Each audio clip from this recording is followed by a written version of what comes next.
Hello, and welcome to the Mom Project's Masterclass, How Technology Can and Can't Advance Your Career. I'm Elizabeth Shackelford, and I'm here today with Susan Rattano-Davey and Kelly Viskupiak, founders of Prepare to Launch You. We are so excited to have you both here today. We love doing work with the Mom Project. Yes, Thanks for having us. Yes, we do. Well, and today, Susan and Kelly are going to cover the benefits of writing your own resume, pitch, or LinkedIn post, and show a ChatGPT example versus a human written one. We're also going to talk about the odds of getting through a job board or applicant tracking system, an ATS for short, versus traditional networking, and how to tap the hidden job market using LinkedIn to network thoughtfully and strategically. And a few things before we dive in. This will be available on YouTube and right here on LinkedIn, available for rewatch anytime. And we will email you all a link to the event with some materials afterwards. And then we will have time for a Q&A at the end. So pop any questions you may have for Susan and Kelly throughout their presentation into the comments, and we will get to those all at the end. All right, Susan and Kelly, take it away. Thank you Thanks, so Elizabeth. much. So here we are. So you teed it off beautifully. Yes, you We did. want to start by just saying we are not technology experts. We are just like all of you watching this, unless a couple of tech experts are here to audit our presentation. Yes. We are people who use technology, and we look at technology as a tool. So today we're going to show you some of the advantages of using the technical tools that are available to you. We'll be talking about commonly used technology tools, and then we'll also do a slightly deeper dive into AI, some of those tools specifically as well. Yeah, because the truth of the matter is what we know is career relaunching, and we want to walk you through ways that you can leverage the technology that's out there for your own relaunch. Exactly. Now, probably a lot of you know us because we've been doing work with the Mom Project for a while. But in case you don't, we're both moms of four who took career breaks to raise our children, and then were successfully returned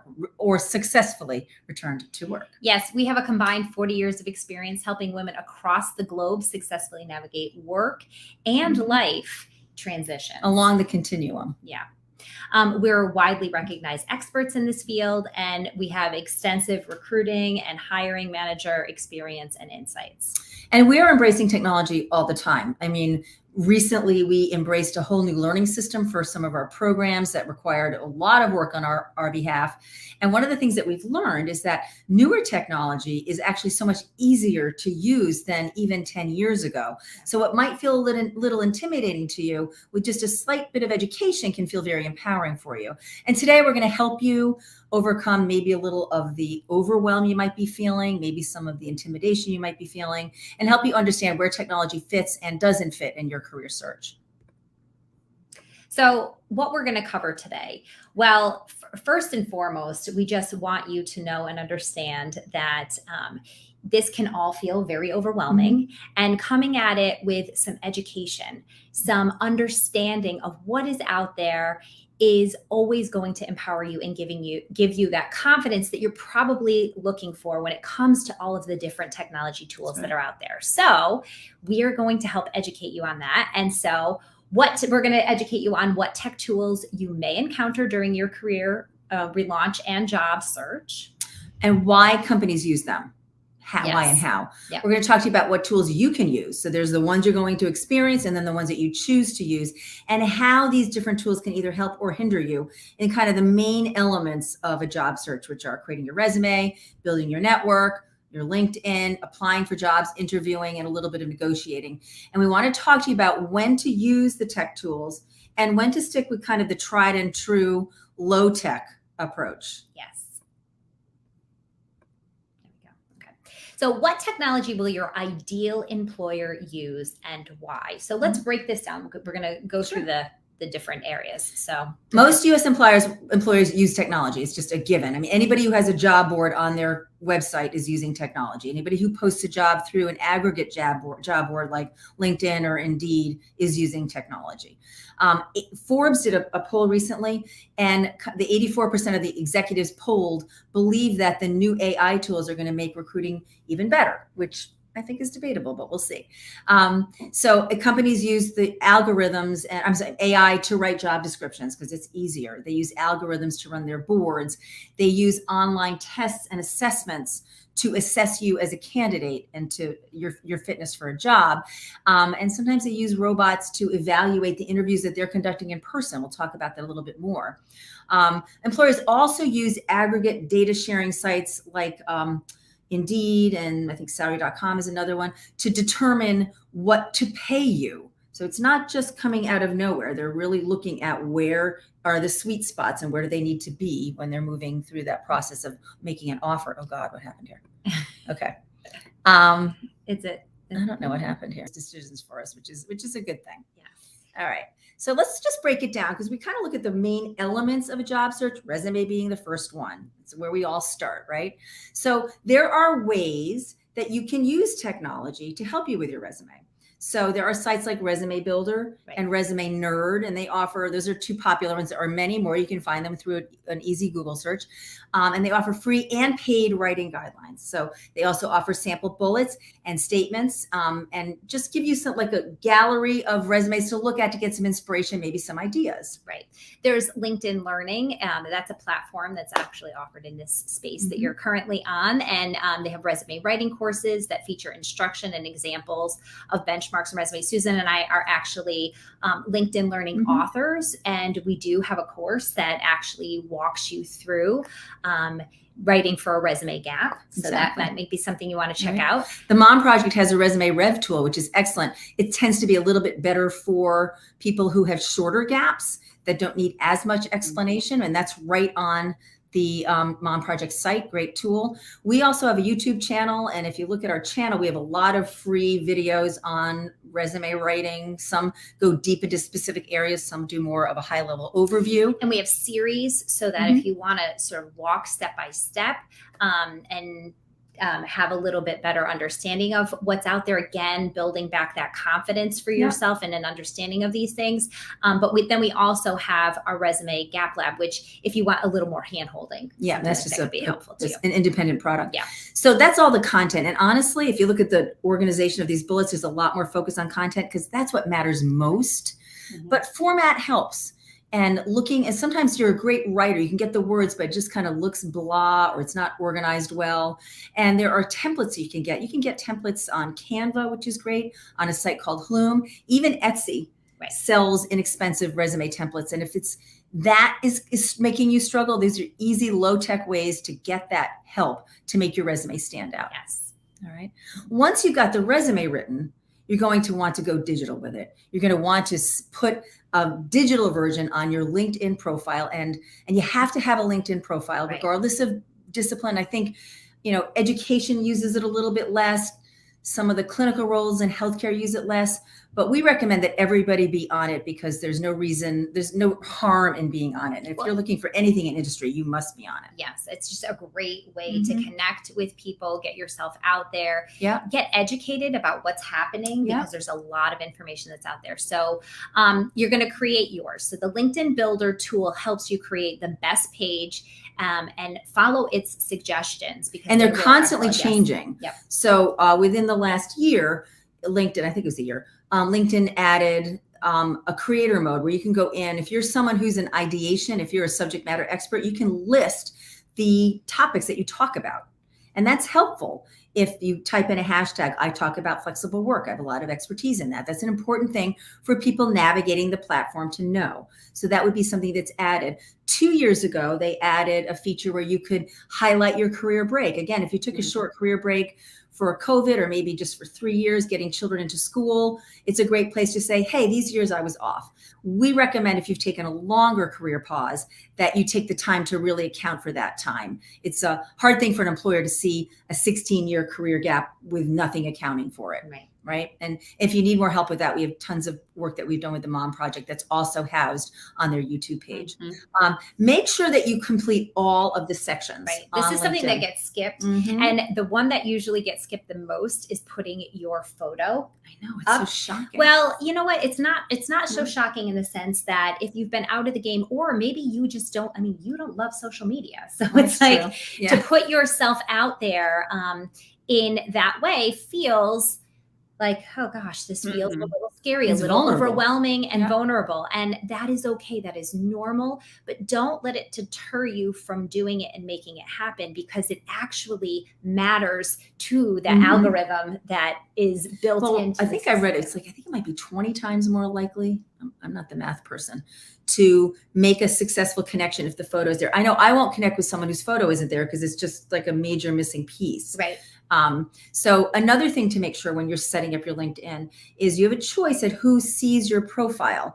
Is it recruiters only, Mhm. or is it all LinkedIn members? And some people don't like to do the all LinkedIn members because it does now create a little green sash on your photo that says open to work. The bottom line is, if you're looking for work, you want people to know you're looking for Yes. work. And ideally, you want to be discoverable by people beyond recruiters. Recruiters are a very valuable resource and connection for Mhm. you, but they're typically not the decision makers. You want the hiring managers or the small company owners to have access to your page too. So you want to make sure you check that box and just get over the fact that there's going to be a little green splash on your picture. Yeah. Use quality content. So little things like creating a custom banner. You can do it by picking up a photo that you like, or creating something you're on your own if you're a graphically inclined person. You can go onto Canva, Mhm. which is another free site, another free They digital have site. tons of banners Oh my that gosh. you can customize Mhm. and use, and it kind of makes it plug and play. Which, if that is something that feels really overwhelming to you, you're saying to yourselves, "Well, Susan and Kelly, we aren't like I'm not like a graphic not, designer. right, I don't right. know how to do this." That might be a way that you can use a tool that's out there to make that easier. I think I yourself. used Canva to make these slides. I'm You did- almost you did positive. use Yeah. Canva. Yeah. So just a great site to make you kind of up your game a little bit. And again, in LinkedIn, you not only want to be discoverable, but you want to have a page that when people hop on that page, they're engaged with it. They're going to stay longer if it looks good. Yeah. Clear job titles, engaging about section. That about section is something we'll talk about later that often people will say, well, I'm going to see what Chat GPT can write about me. Mhm. Nobody can write about you like you can write about you. Right. And the voice is important here, because that about section on LinkedIn, once you've written it well and you've internalized it, Right. it becomes your elevator pitch. It becomes your answer to the first question on most interviews, which is, Kelly, tell me about yourself, or Susan, Mhm. what brought you here today? So taking the time to use tools when appropriate, Right. but in writing that about section, really using your own voice. Yeah. We also recommend that you use that bottom part of LinkedIn, the recommendations and the Yeah. endorsements. The endorsements are nice. The recommendations are essential. yeah. We try to recommend that you have at least one, try to have two people who've worked with you, who volunteered with you, who managed you, maybe who you managed. Yep. Say something about you. Tell us in their own words why you're such a great hire. That's a very powerful piece of that page. Yes. Okay. And then use it, right? Yeah, so so important. build your network to that 500 threshold. It actually matters. That number matters to LinkedIn, the technology. In two ways.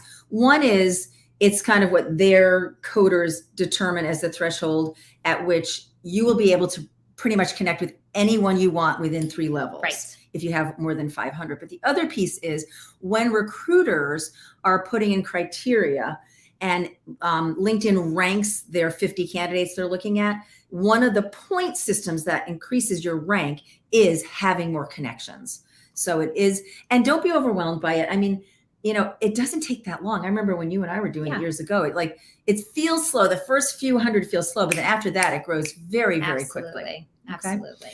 Be active. So it wasn't necessarily more than just a connecting site when Right. LinkedIn first came about, but now it's really about driving content. So you want to post. We had a call today with some of our graduates, and we would one say, I'm posting every day. I mean, we don't even do that. Right. If you just set a modest goal of posting something once a week, and you can use the 1, 2, 3, 4 strategy. A number 1 kind of post would be, Kelly posts something and I like it. Yeah. That is takes you 10 seconds, Low not stakes. 2 seconds, Yeah. right? Low stakes. And if you are someone who is warming up to the idea of even using the platform, Yes. that's a really good place to start. Just like somebody something that's out there. All right. The second is to like it and then put a comment on, like something simple, like, that's fantastic, or I love what you had to say, Kelly. Mhm. That's a little bit more. The third would be taking what Kelly wrote, reposting it with an introduction. Kelly just wrote this excellent article on returning to work after a career break. And I really love the way she phrased how you want to consider your volunteer experience as work experience, blah, blah, blah. And in any time that you're now creating some content, you want to throw hashtags in there. You want to throw live links to the people who are on LinkedIn. So I might say, I love what @Kelly Baskubiak had to say in this article. That means that now Kelly's tagged, and when people go to her page, they see what I wrote. And then the fourth, the kind of the holy grail of interacting on LinkedIn is to write something. Write your own content. Either write an article of your own or share another public article like from the Wall Street Journal with your own assessment. That's more organic content. But any combination of those things is going to drive people to your page, which is what you want. Right. All right. And now, Sarah, this would be a good time if you haven't already done it because I can't see the chat. But we have, if you really want to learn more specifics about LinkedIn and also get a guide that we have for LinkedIn specifically, that's not just talking about the tech end of LinkedIn, you can go to our YouTube website, and Sarah's going to drop 4 different links to videos that recordings that we have there. Okay, great. So next up is networking. So you've got your resume, you've built your LinkedIn profile, and you're starting to work it. The next piece is networking. And we all know, I mean, we learned this from the minute we, get into college or get out of college, the value of face-to-face networking, and it is so important. But we're talking about technology today. So we want to talk a little bit more about LinkedIn networking, because that's really the power of the process, not just connecting. There's a difference between connecting and networking. So here's a way that you can try to find some good contacts. Visit a company's LinkedIn business page. Let's say I'm interested in working at ESPN. ESPN's a big company around us. We have a lot of friends who work there. I want to work at ESPN. Well, I can type in ESPN in my LinkedIn search and go to their business page. And right below the heading, you'll see a horizontal line that'll show job postings, company website, posts, news, people. Click on people, and that will show you all of the members of a company or an organization who have a page on LinkedIn. So let's say there are 5,000 employees on LinkedIn. I can't really cull through 5,000 people. Right. So I'm going to put some filters in. And in our experience, once you get past 3 filters, it gets kind of wonky.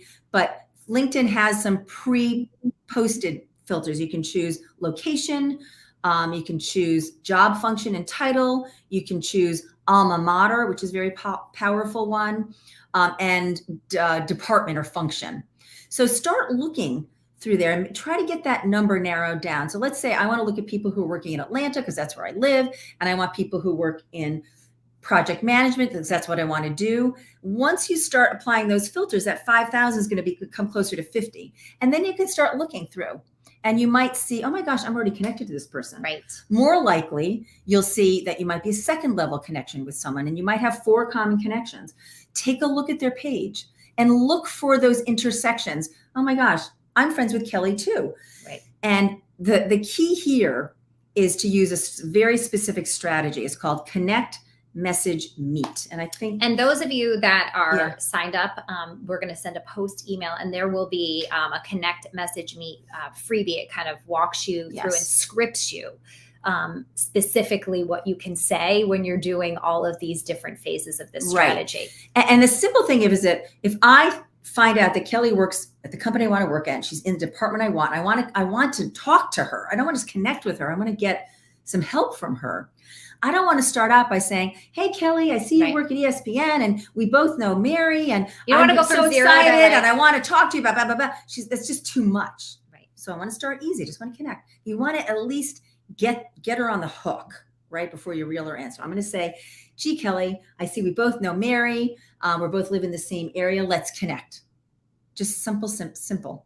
There's a good chance she'll connect with me if she's someone who's active on LinkedIn. And you can tell if someone's active on LinkedIn, both by the number of connections they have, but also by their activity. If you look on their page, it will show you how often are they posting. If you see someone has had no activity on LinkedIn, not even a like in 90 days, there's a good chance it'll take them a while to see your connection request, and you'll just have to wait. So the next step is now Kelly has accepted my connection request. Now I'm going to message her. I'm going to say, thanks so much for accepting my connection. I was excited to see you work at ESPN. Right. I'm in the process of considering a career change, or I'm relaunching my career. I would love to get 10 minutes with you to learn a little bit more about you and your journey. All right. So if she connected with me readily, there's probably a 50-50 chance she'll accept my request for a 10-minute phone call or a Zoom call. And then in that call is when you start digging. You start asking her questions about her work. You start asking her about the climate, the hiring climate, who gets hired, what departments are feeling really stretched right now, what special projects are being backburnered right now, getting into intelligence. But if you go for everything right at once, there's a good chance she's just going to. Well, it's like any good relationship building, right? You are stepping yourself into a underlying trust that's here, that this isn't somebody who's just going to like suck me for all I've got. It's actually going to be a back and forth, and there is some real like solid connection here. So. Another really good place to find connections is your alma mater, either undergrad or business school. Same idea. Go to the university page and click alumni. And now there'll be probably tens of thousands or hundreds of thousands. So you really have to narrow it down. Again, the same filters. You can do it by location. You can do it by company. Right. So if I know I want to work, for example, at ESPN, I'm going to plop that in. I want to see how many graduates of my university work there. And sometimes it's just 2, so it's pretty easy. Sometimes it's 200. And then you can filter beyond that to try to get a manageable number, to look at a few. Right. It's a great way to use those soft connections that are going to be kind of easier to make before entering into the world of reaching out to people more coldly. Right. Exactly. Another piece of networking advice would be to accept invitations from all recruiters. Yep. So Kelly may be calling me about a job that I'm not interested in at all. We just had this pop up today on a graduate call. But I still want to make the connection with Kelly because she's also recruiting for other positions. So accept the connection request. And frankly, if they ask to talk to you about a job, talk to them. Because you may have that nice conversation, say, you know what, Kelly, thank you so much for reaching out. Now that I've learned more about this position, I don't think it's a good fit, but I'm really interested in positions here. Right. We've had a number of clients and students that have worked with us that this relationship and using the technology in this way to get that reach out from a recruiter and then take this next step, that relationship has netted them a job. So they don't necessarily just have that job that they're looking for. There are other jobs that they're looking for, or there might be a job in 3 weeks or a month that they're looking for. And so building that relationship and using the technology in this way is really to your benefit. And I'm going to borrow a page from your book because mindset can play here too. Yeah. If you think that you're being a burden to that recruiter, it's going to show in the way you present. Think of it this way. Recruiters have hundreds and hundreds of jobs that they're filling in a year. Yeah. On any given week, they could have 20 different jobs from 20 different managers all open, and they're trying to juggle all of this. If I meet Kelly Biskupiak and make a good impression on her, then I'm actually making her job easier when that next job comes up that I'm a better fit for, because she already knows she can call me. So think of it that way. You're actually doing them a favor. Okay. And then you want to follow all organizations that interest you, both on LinkedIn, X, which used to be Twitter. I know, still getting used to that. I know. So which is the best place for breaking news on your. So here's an idea.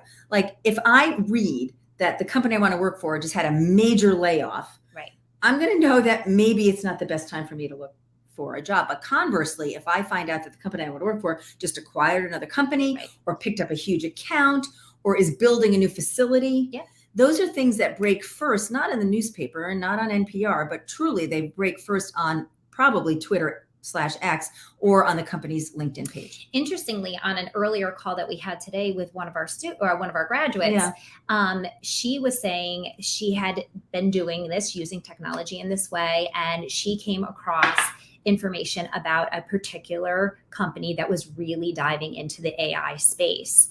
And she said, that's my thing. AI is me. So I want to, start to build a relationship for, a potential job future opportunity. Yeah. So. I'm not sure if we say this later, but another thing to consider is that when you are following companies, so at the very bottom of your page, it'll ask you who you want to follow. You can follow companies, individuals, or organizations. Any company where you want to work, you want to follow them, not only for the reasons Kelly said to get that intel, but also because as we relate back to the recruiter's screen on LinkedIn, when I'm putting in my filters of who I want, a project manager in San Jose with experience here and this kind of a degree, one of the hierarchical factors that LinkedIn uses is called company interest, and it's measured by whether I'm following the company. So if you're applying again at ESPN and you're following them, that will bring you higher up on that continuum of candidates that they're submitting through the algorithm. All right, so you can go to the next slide for us. And we're going to really break down now interviewing because there's a lot happening with technology There's some and cool interviewing stuff. space. Yeah. Yeah. Really cool stuff and stuff that can really throw you off your game definitely. if you are not educated about it. So it's good to have this information. So you can use technology to improve your interview preparation and your performance. So let's talk about prep first. Again, you can go to a company's LinkedIn page and look for patterns in who they hire. We're going to talk in a minute about how you can use ChatGPT to help you with that, because this could be a pretty big task. I was working with my niece a couple years ago, and she was a Division I athlete, and she was the captain of the NCAA top women's lacrosse team. So, I mean, big thing. Low achieving. Yeah, low achieving. Okay. And she wanted to do tech, but she didn't have a tech background. But I knew she'd be good in sales. I knew if I could help her get into a sales training program. So we were looking through a bunch of companies, and this happened accidentally. I said, let's just look at some of the people they hire. And we looked at the first 5 people randomly that she picked were all college athletes. And I said, okay, like virtually everyone who worked there was a college athlete. So we knew that when she was introducing herself, she wanted to lead with that, because that was going to be something that she could see as a pattern. So you can do that on your own. In a minute, we'll show you how to use ChatGPT to do that. Online forums are a great place to look. Often people who are really generous and I think we've been through some interesting hiring cycles lately. Yep. So people, I think, are feeling a little bit more charitable towards other candidates. And when you're feeling charitable, you'll go on a forum and say, these are the questions I was asked in this interview. Yeah. Well, I know that even just on some of the social media, once you get in, so like, for example, something like TikTok, you get into the algorithm. Yes. Says, I'm looking for interview questions. And now the thing is, though, we want to caution you, because there are a lot of people dispensing advice and their thoughts on that. And some of it is good and some of it is really, really not good. And so you want to be discerning when you are getting that information, but it now becomes a part of something that's in your feed. And so you're hearing interview questions. I know, like, my TikTok is like filled with interview questions, career related things. Like, it's always coming up. And Susan and I are always passing things back and forth, because we're like, ooh, that's an interesting take on a question. We hadn't heard that one. I can't believe someone's telling like, that. what are you doing? So, but just even getting an understanding of, you know what, that's a way I can use the tool, but I'm also a human who understands that some things that are out there are not for my good, especially when it comes to your career search. Yeah. So another way that you can now not prep for an interview is to record yourself. So low tech, take your phone and do it just a video of yourself. Right. Slightly higher tech, set up a Zoom call for yourself and watch how you do the interview. But there are also now tools that can help you. There's interview warm up on Google, and there's interview prep on LinkedIn. I'll show you how to access that in a minute.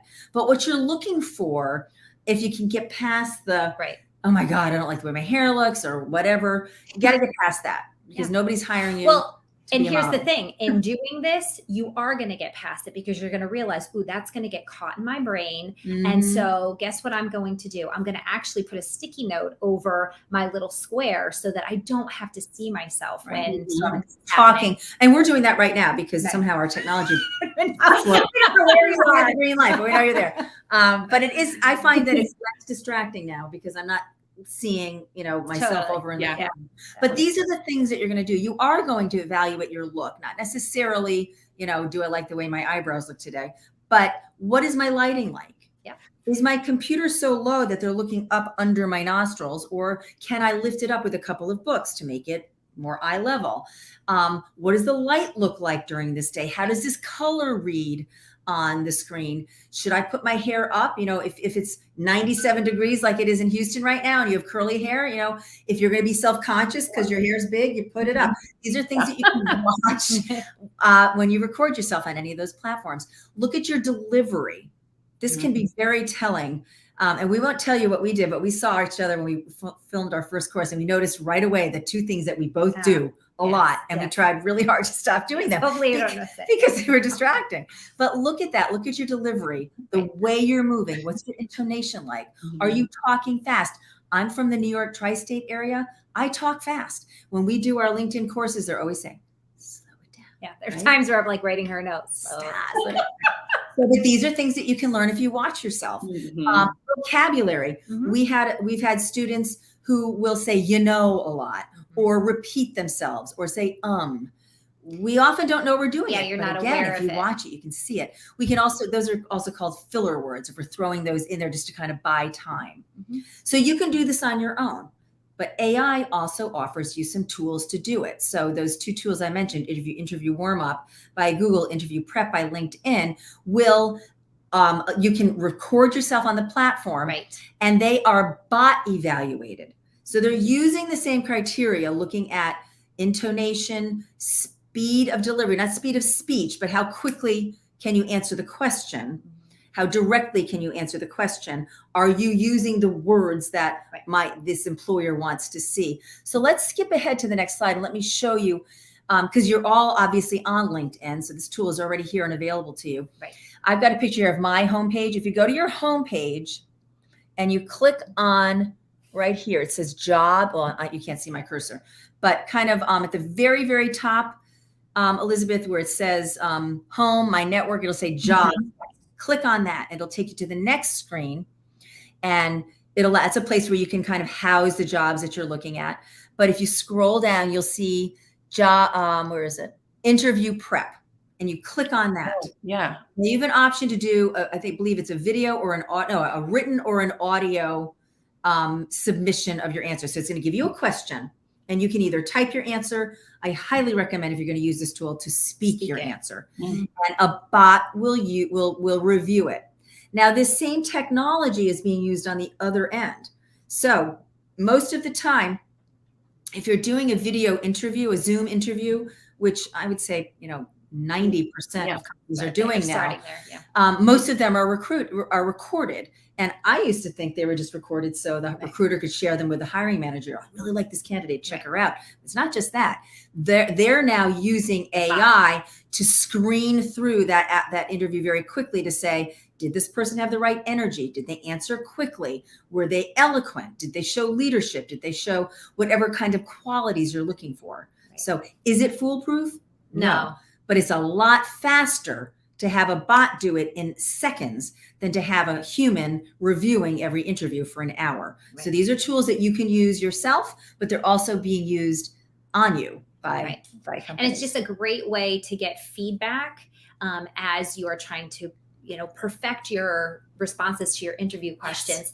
But it doesn't negate the fact that sometimes having an accountability partner and somebody that can really do this live with you, a human being, really can be to your benefit, and probably more to your benefit. Yeah, exactly. Because you won't feel so alone in the process. All right, go on. So next slide.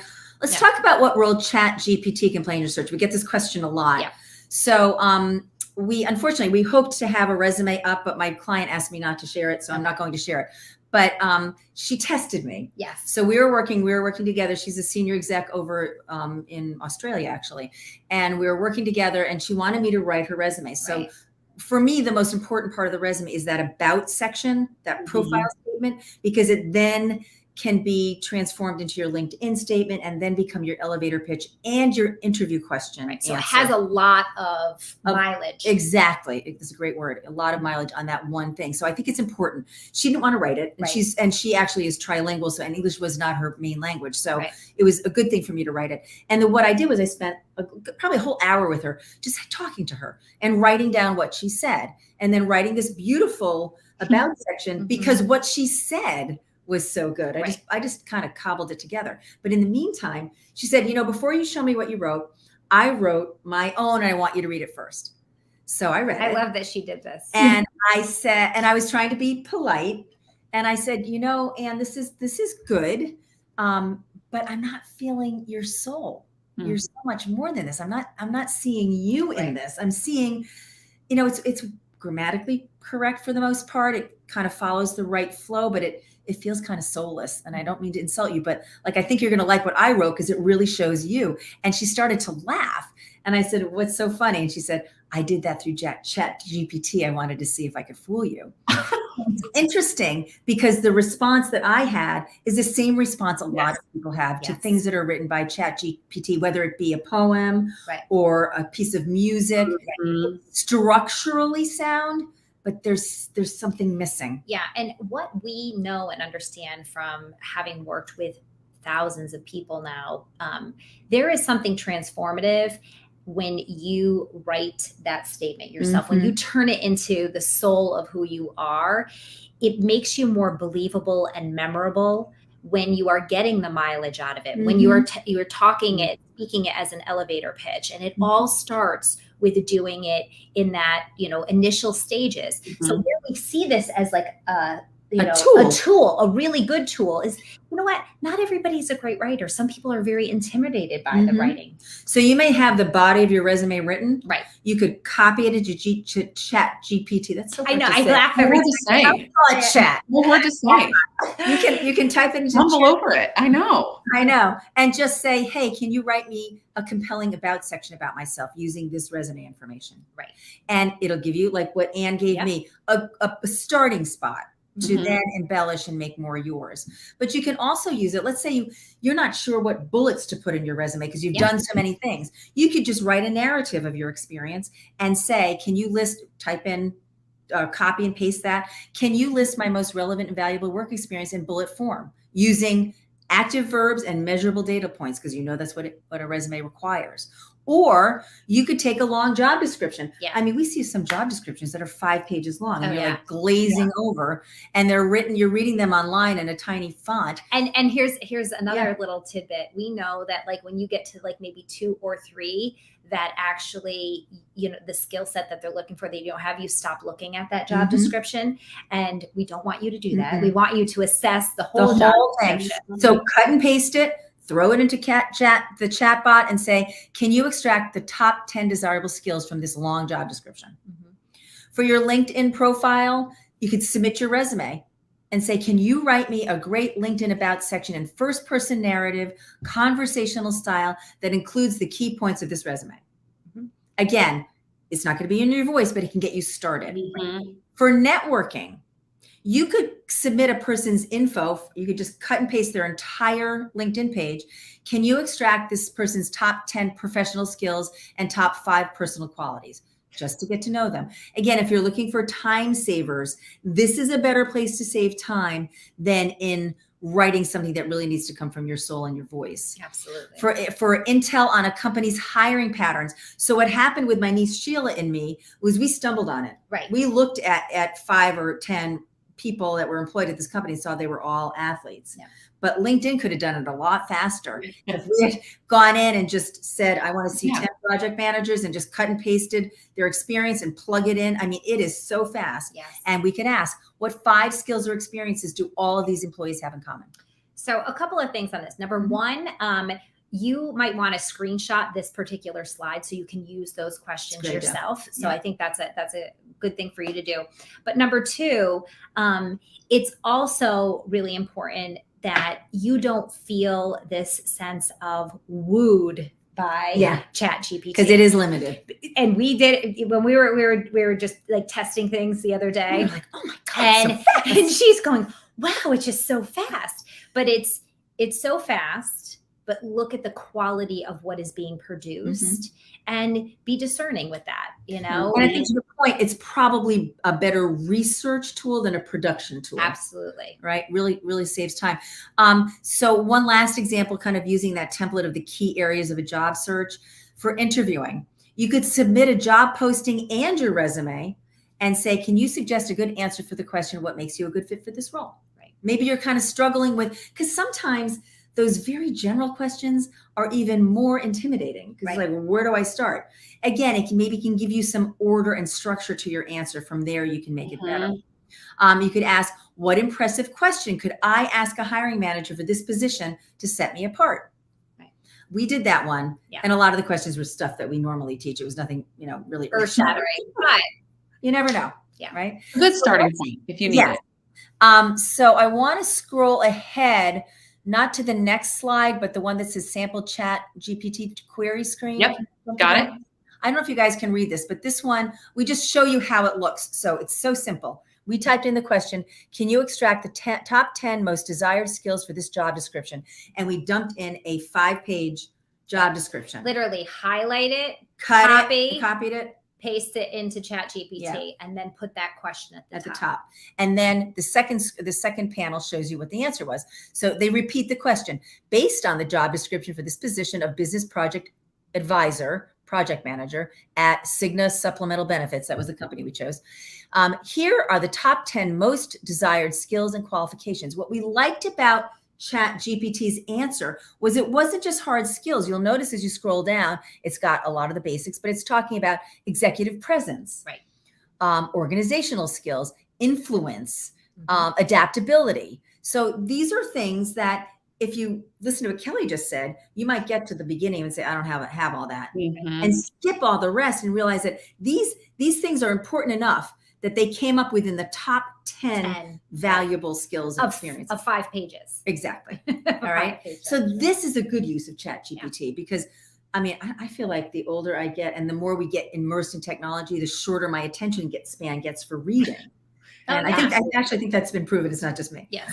Um, And I also think as you're in the job search, there are so many different job postings that are out there. It can become extremely overwhelming. And so even starting a document, in Google Docs or an Excel spreadsheet where you just extract this information so this was the job that I was looking at Cigna, and here are the quality, or here are the skills. And you can ask it about soft skills and hard skills. In this case, I said skills in general, and it gave us both, which is great. On the next screen, same data, but a different query. Oh boy. I'm going to have to make this bigger. I can let's see if I can make it any bigger. I'll take us So I asked to set myself apart during the interview for this blah, blah, blah job. It's the last thing on the last page. What impressive question could I ask the hiring manager? And it's giving me 10 questions.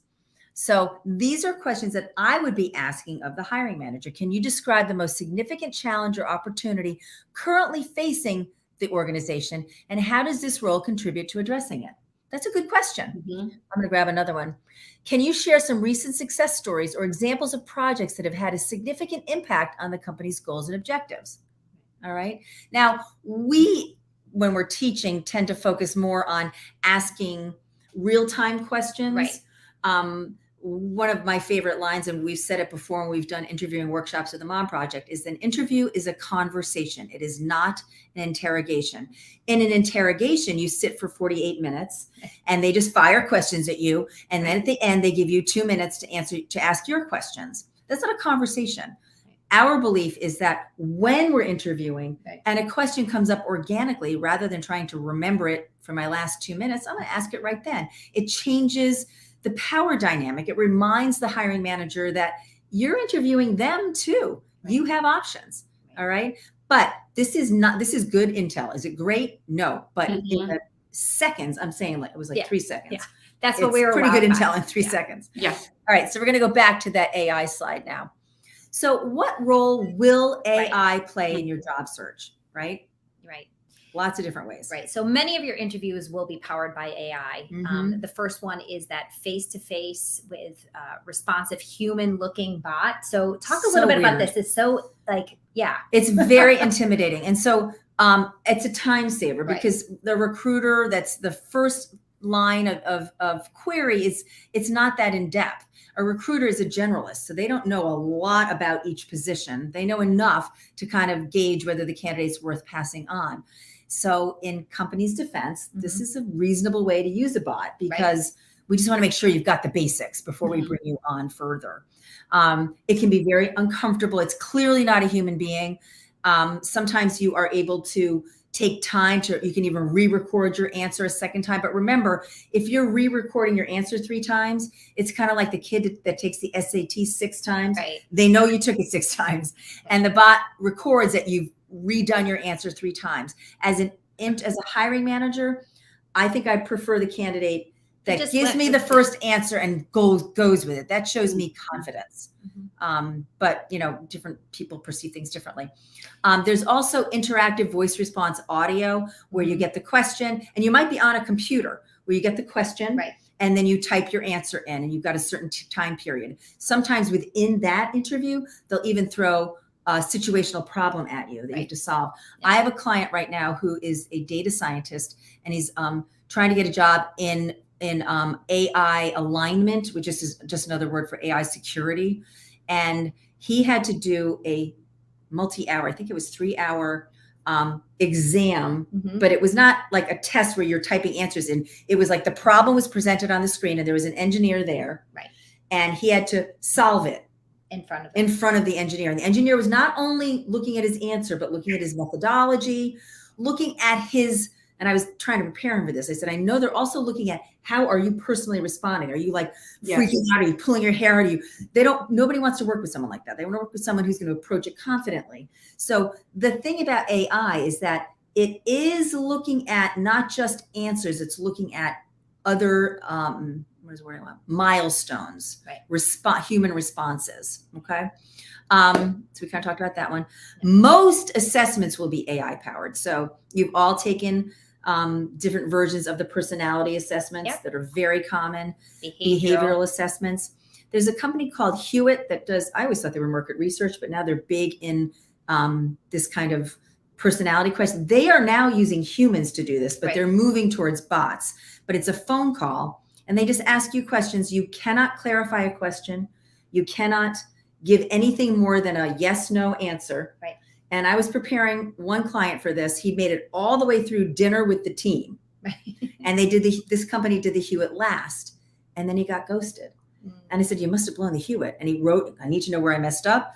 And I talked to him about how he answered the questions. And he said, well, I would give my answer, but then I was like explaining the answer because it could have gone the other way. I said, that's it. Yeah. They're looking for you